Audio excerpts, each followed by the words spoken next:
Lorsqu'on pense à Castagniccia, c'est une civilisation dans la civilisation.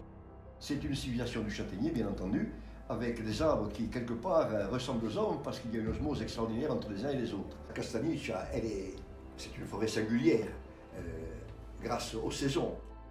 En hiver, c'est aussi très beau parce que alors là, il y a quand même des arbres. Les arbres dépouillés ont aussi cet aspect un peu fantomatique, avec les brumes qui passent à travers. Il y a donc des promenades fabuleuses à faire. Il y a Malconsi. Malconsi, c'est l'arbre de toutes les peurs, de tous les mystères.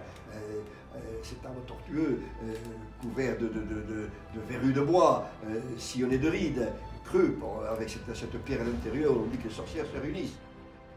Nous avons, ne serait-ce qu'à Carquette, nous avons une église Santa Margherita qui est splendide, qui date de la fin du XVIe, XVIe.